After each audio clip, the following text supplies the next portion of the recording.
Bonjour. Alors je reviens vers vous comme promis pour la blessure d'humiliation cette fois-ci. Alors toujours en EFT, donc je répète un petit peu vite fait pour ceux qui n'ont pas vu les autres vidéos que j'ai déjà fait sur l'abandon, le rejet et sur la trahison. Donc là, celle-là, ça sera sur l'humiliation. Donc EFT, c'est technique de libération émotionnelle. En fait, c'est une technique qui permet de libérer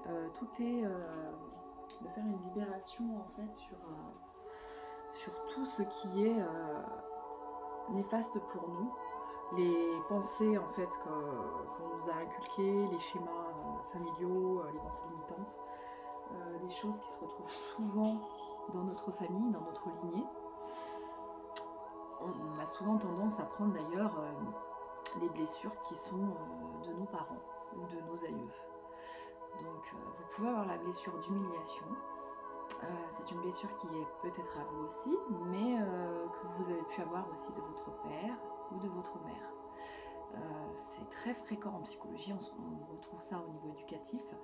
Énormément de parents, en fait, remettent la faute quelque part sur leurs enfants.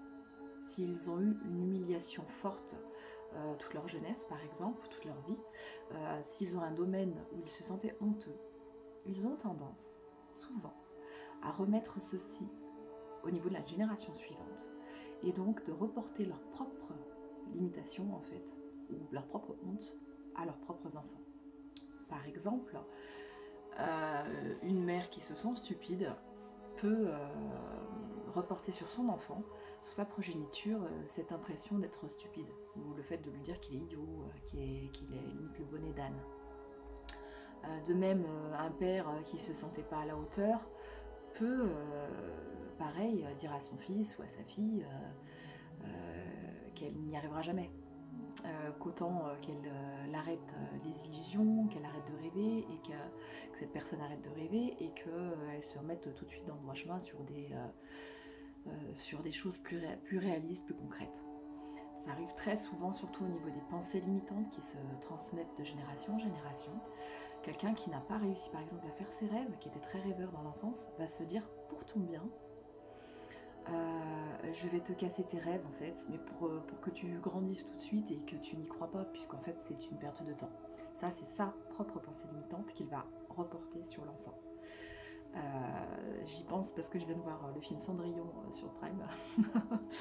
Et justement, on voit la belle-mère qui casse la fille en fait par rapport à ses rêves en fait, parce qu'elle se dit que c'est une perte de temps, qu'elle ne pourra pas réaliser ses rêves, donc elle va lui faire croire qu'elle n'est pas à la hauteur, que ça ne sert à rien d'aspirer à ça en fait.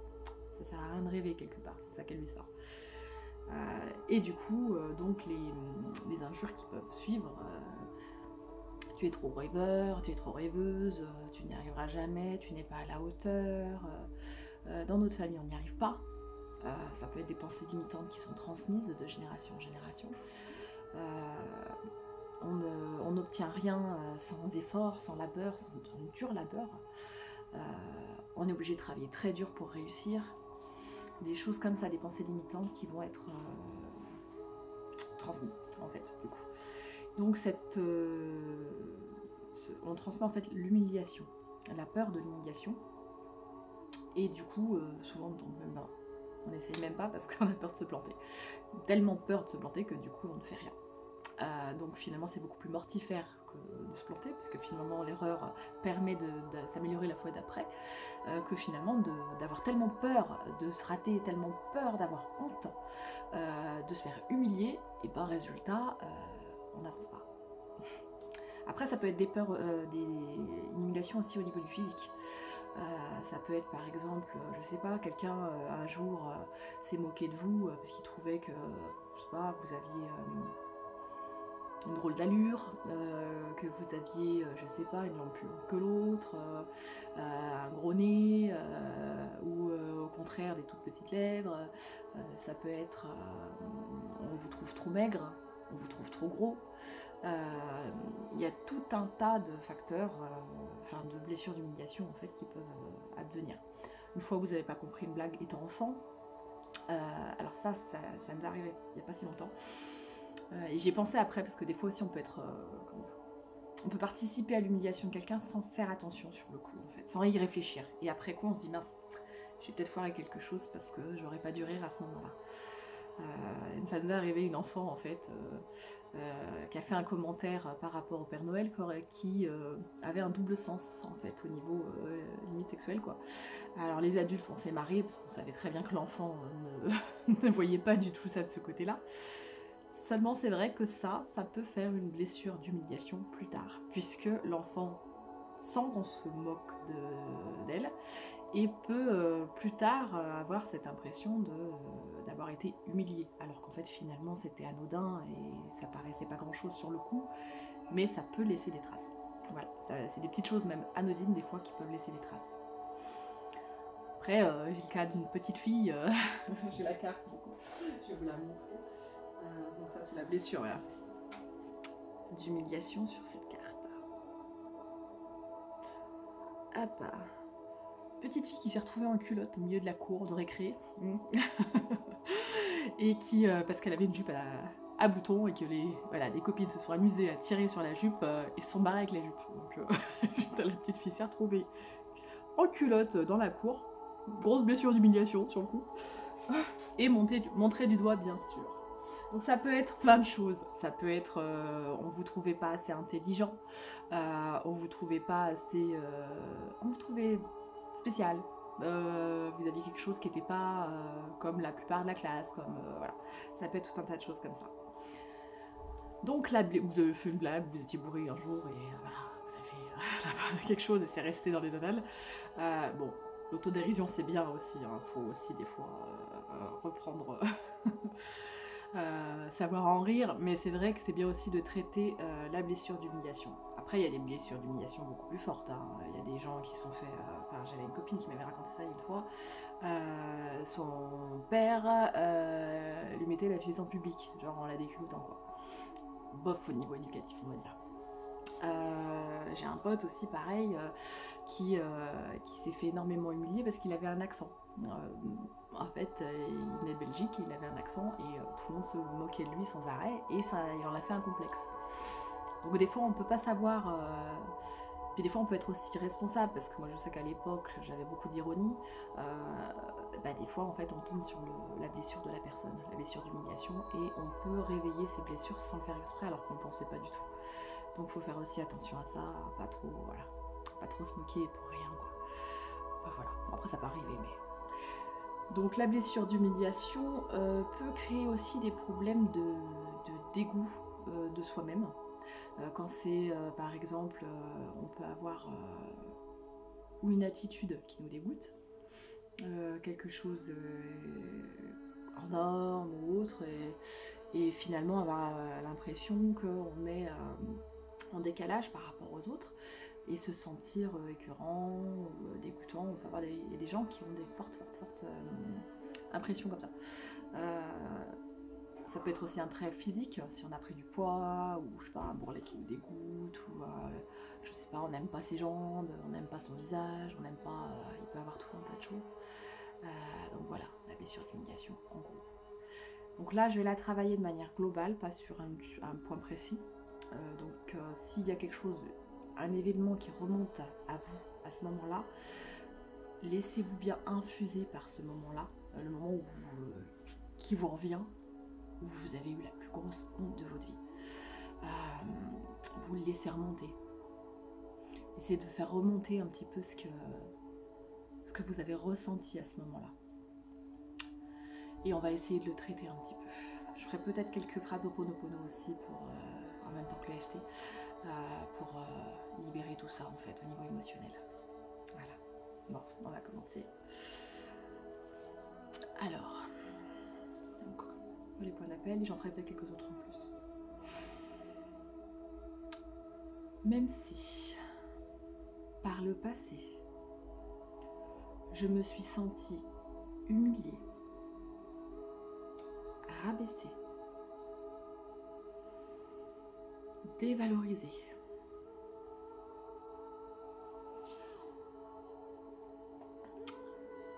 je m'aime et je m'accepte comme je suis, profondément.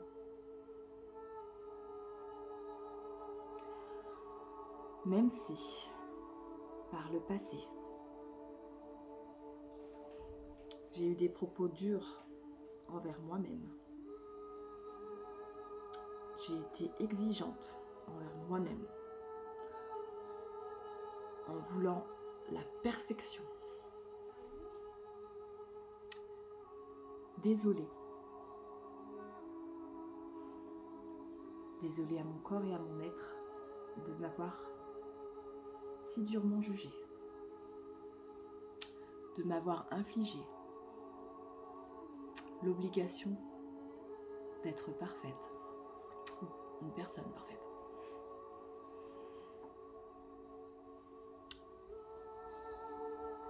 Merci à mon corps de m'avoir porté jusqu'ici. Merci à mon corps d'exprimer qui je suis. Merci à mon être d'avoir su exprimer qui j'étais. Je m'aime et je m'accepte comme je suis. Pardon à mon corps de m'être aussi malmené, si c'est dans des régimes, des choses comme ça, ou physiquement, pendant un excès de sport, ou des choses comme ça. Merci à mes capacités psychologiques de me soutenir, à ma personne, ma personnalité, mes qualités, mes compétences, de me soutenir.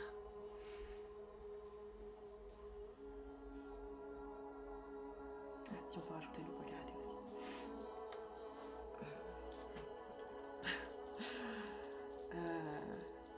Merci d'avoir été là pour moi.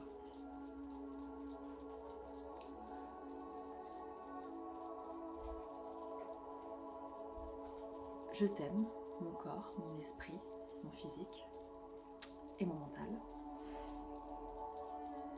mon cœur et ma raison.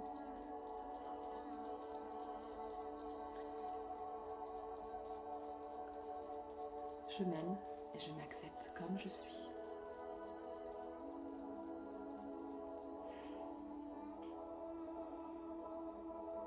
Même si par mon passé, je me suis fortement dénigrée, ou d'autres personnes m'ont dénigrée.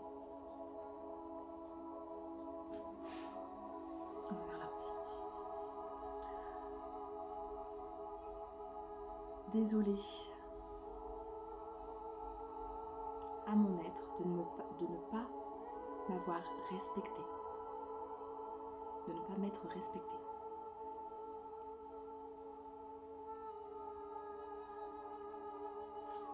Pardon de ne pas m'avoir pris en considération moi-même, ou de m'être mise dans des situations où je me suis auto-flagellée, auto-punie, auto-mis en dérision.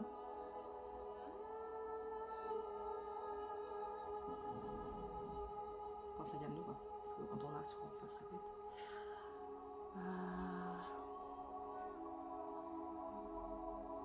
Pardon. Je me pardonne et je pardonne aux autres de ces situations. Je ne suis pas responsable.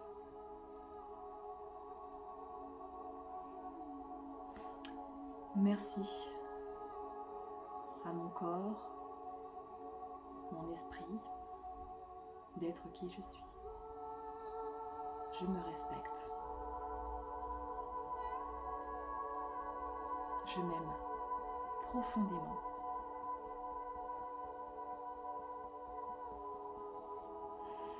Je m'aime profondément, entièrement,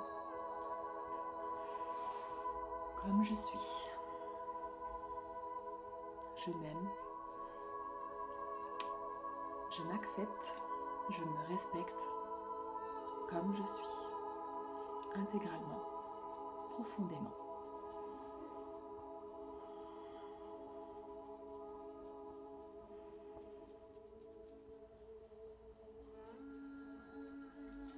Je m'aime, je me respecte aussi faire ça aussi. Je m'aime. Je m'accepte.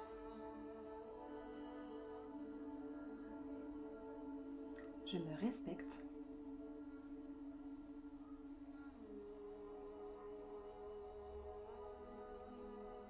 Je m'auto-guéris de cette blessure d'humiliation et je me libère de cette blessure d'humiliation.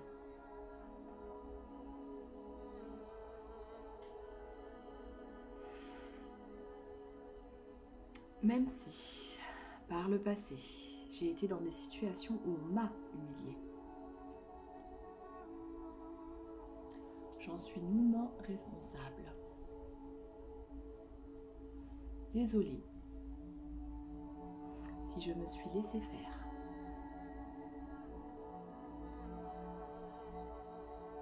Pardon à moi-même de ne m'être pas respectée.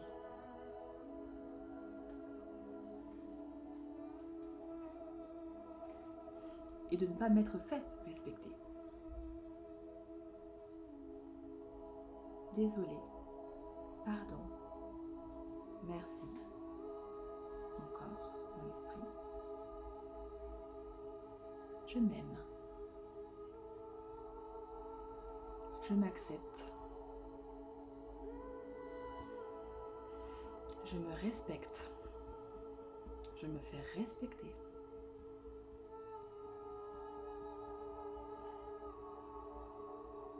Je m'aime profondément.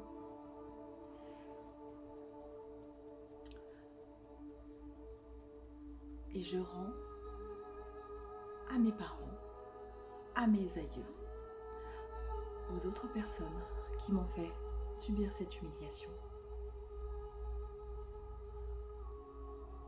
cette blessure de honte et d'humiliation. Elle n'est pas à moi, je la restitue.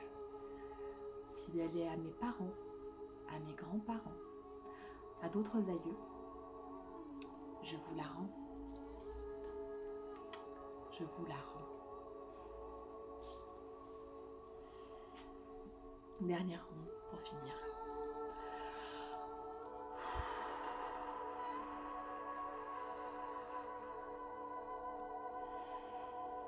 Dorénavant, dans mon présent et mon futur,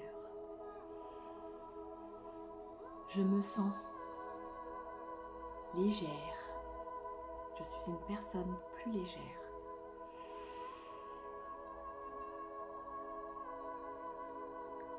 Je ne me permets plus qu'on ne me respecte pas. Je me respecte.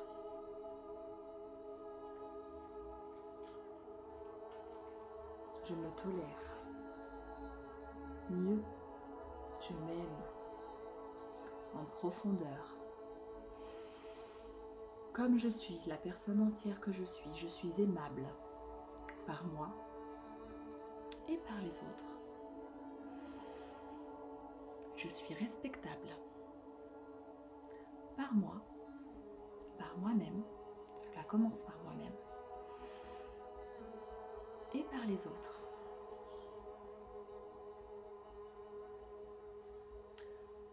Je mérite le meilleur. Je mérite le meilleur.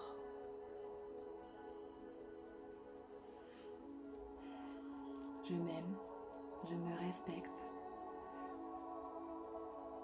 Je m'apprécie entièrement et totalement, comme je suis, profondément, intensément. Je suis moi-même, je suis moi, et je suis la meilleure version de moi-même. Je m'aime, je me respecte. Je m'accepte. Et j'attire à moi le meilleur. J'attire à moi l'amour de moi et des autres. J'attire à moi le respect de moi-même et des autres. Dorénavant, tout le monde remarquera ma valeur, car je remarque ma valeur. Je m'aime, et je m'accepte comme je suis. Imparfaite, mais moi-même, car la perfection n'existe pas dans ce monde humain. Et personne n'a besoin d'être parfait pour être accepté ou aimé. Soufflez à mon cou. Et je finirai par les phrases de Pocono. Désolé, pardon, merci, je m'aime. Désolé, pardon, merci, je m'aime. Et vous faites ça devant le miroir. Désolé, et vous dites les phrases que vous avez envie de dire. Désolé mon corps de m'avoir maltraité par exemple, s'il y a des années de régime ou des années de sport intensif. Pardon de m'avoir maltraité, de m'avoir jugé durement ou d'avoir eu des propos malfaisants envers moi-même, ou mon esprit, ou mes capacités.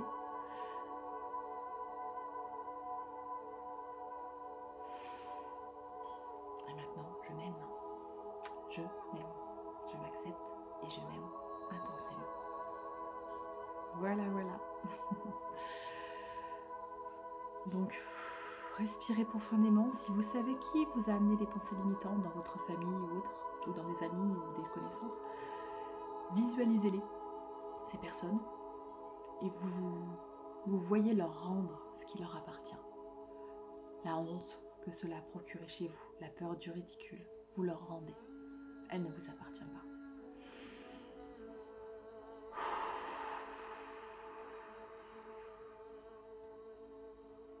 Ah, j'avais oublié aussi une grande phrase importante. Vous avez le droit à l'échec.